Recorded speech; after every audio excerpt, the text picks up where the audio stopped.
Yo, assalamualaikum warahmatullahi wabarakatuh. Apa kabar nih, sobat-sobat semua, teman-teman semua, apa kabar? Welcome back to Mura TV channel.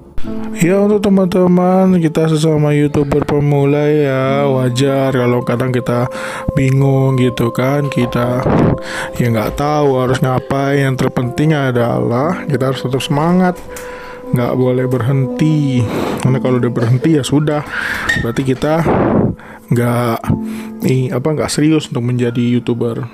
Kita upgrade konten kita, update terus konten kita,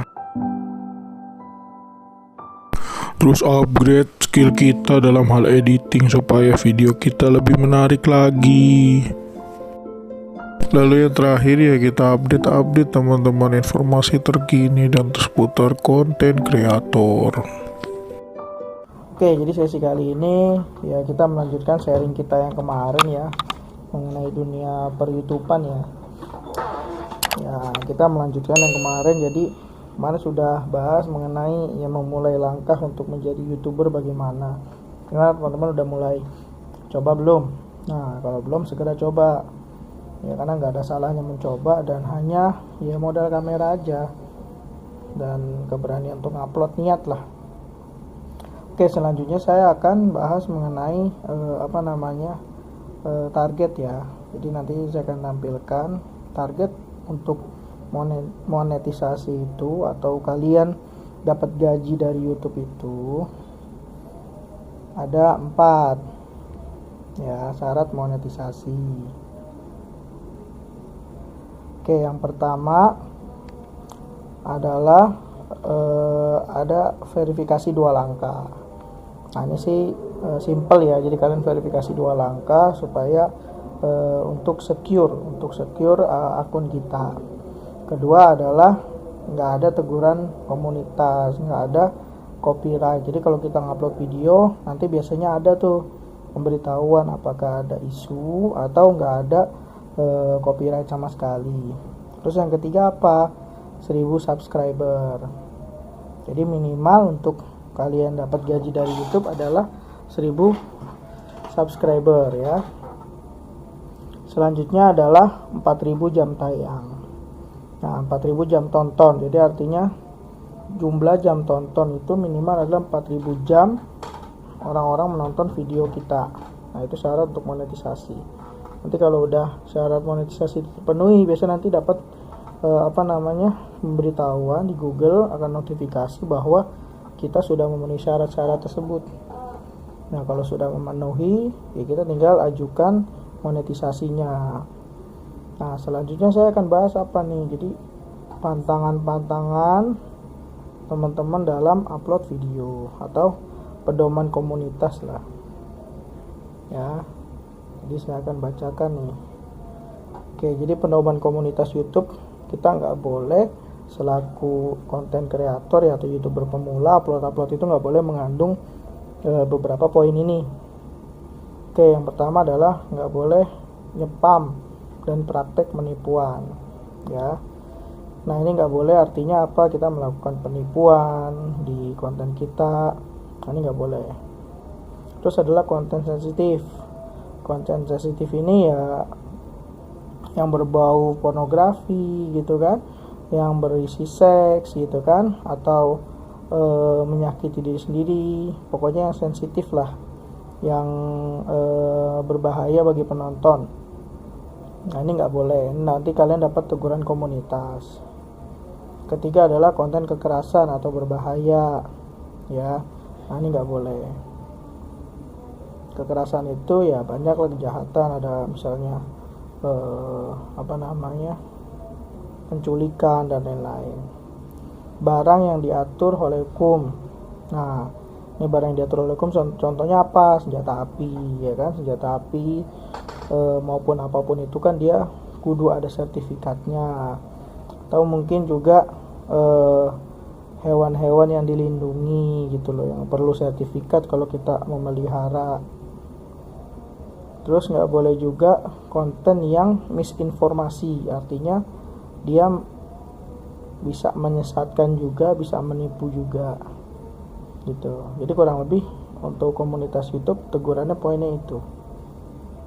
Nah, based on pengalaman, bukan pengalaman ya, based on apa yang saya sudah hadapi ya teman-teman ya, saya waktu itu sempat upload ya konten-konten berbau re-upload ya, jadi anime gitu ya. Memang sih tingkat tontonnya tinggi ya, cuman tidak bisa kalau konten re-upload itu kita mengajukan monetisasi. Jadi sebagai konten real kita, reaction gimana, reaction boleh ya teman-teman. Mulai dulu aja, apapun itu kontennya, mulai upload. Nah, selanjutnya kita akan bahas diskusi mengenai untuk mengembangkan channel ya. Saya sharing aja ya teman-teman, bukan berarti saya udah wah, saya juga masih pemula, masih belajar. Jadi yang pertama ya, kalau teman-teman nanti ketika upload itu, nanti kalau teman-teman coba buka YouTube ya, nah yang kita lihat pertama kali kan tuh kayak foto ya, foto di awal video sebelum kita ngeklik ya kan. Nah, foto ini kita namain thumbnail. Jadi kalau teman-teman nanti upload video di YouTube, ada pilihan edit thumbnail, teman-teman bisa lihat ada tuh tanda pensil di situ. Nah, tanda pensil itu kalian klik untuk masukin thumbnail. Nah, thumbnail ini harus menarik karena thumbnail ini merupakan first impression ya. Jadi teman-teman ya sebisa mungkin buat thumbnail yang menarik lah. Jadi orang-orang itu bisa menonton video-video kita gitu loh. Jadi membuat mereka tertarik untuk klik video kita ya, meskipun dia nggak nonton sampai akhir ya, tapi orang udah tertarik dulu nih. Nah, sebisa mungkin thumbnail itu harus berhubungan dengan video kita, jangan sampai thumbnailnya itu ya nyeleneh gitu loh. Jadi kita demi mendapat ketertarikan, thumbnailnya beda. Nah, ini takutnya ada yang melaporkan atau gimana gitu kan. Nah, selanjutnya ya kita harus edit thumbnail ya. Poin pertama kita untuk istilahnya mengembangkan atau bukan mengembangkan, membuat video kita banyak view gitu kan, thumbnail. Jadi poin pertama adalah thumbnail. Kedua adalah title dan deskripsi ya. Kalau teman-teman lihat di sini, nah saat kita edit, nah sudah ada judul.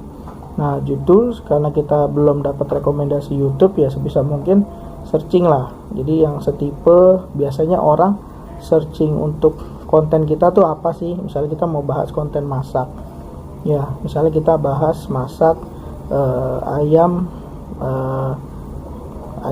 Kentucky gitu kan. Ya udah, biasanya bagaimana cara masak ayam Kentucky ya, kita buat judulnya kurang lebih seperti itu.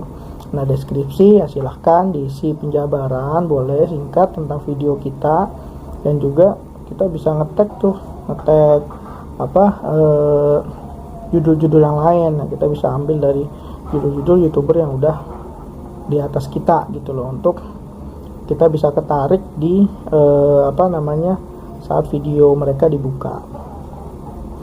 Nah, yang terakhir adalah share di media sosial ya. Menurut saya ini juga saya berdasarkan sharing. Jadi kita harus share media sosial apa aja ya, bisa via Facebook gitu kan, atau kita status WhatsApp atau Instagram dan lain-lain. Nah, share media sosial ini juga sangat berguna ya, karena nanti di mesin pencari YouTube itu kalau kita melihat view kita itu kan lihat ada yang berdasarkan dari, kalau kita lihat nih, saya lihat analitik ya. Kalau kita lihat analitik channel kita tuh nanti kelihatan tuh apakah banyaknya di audiensnya, banyaknya dari YouTube ngekliknya ya kan. Cara penonton menemukan video bisa dari YouTube sendiri, bisa dari eksternal itu ya, bisa dari media sosial yang lain gitu teman-teman. Jadi menurut saya juga, saya berdasarkan sharing juga ya, 3 poin itulah. Nah teman-teman harus konsen itu.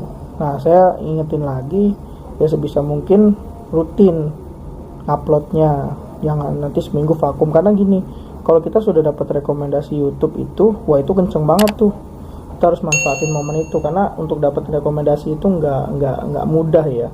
Artinya rekomendasi apa? Ketika kalian buka YouTube pertama kali di beranda, ya itu muncul tuh, kalau orang yang sudah mendapat rekomendasi akan muncul di beranda.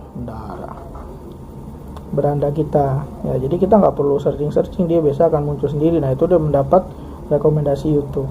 Nah itu enak tuh kalau kayak gitu nyari penonton. Jadi kalau misalnya ada penonton yang buka di home gitu kan, lihat video kita tertarik sama thumbnail kita, dia akan ngeklik. Oke, mungkin nanti next video kita akan bahas mengenai target 1000 subscriber ya, sama 4000 jam tayang ya, gimana ngejarnya gitu, apakah sulit atau mudah atau sulit gitu. Jadi ya 3 poin itu yang teman-teman harus perhatikan dan belajar.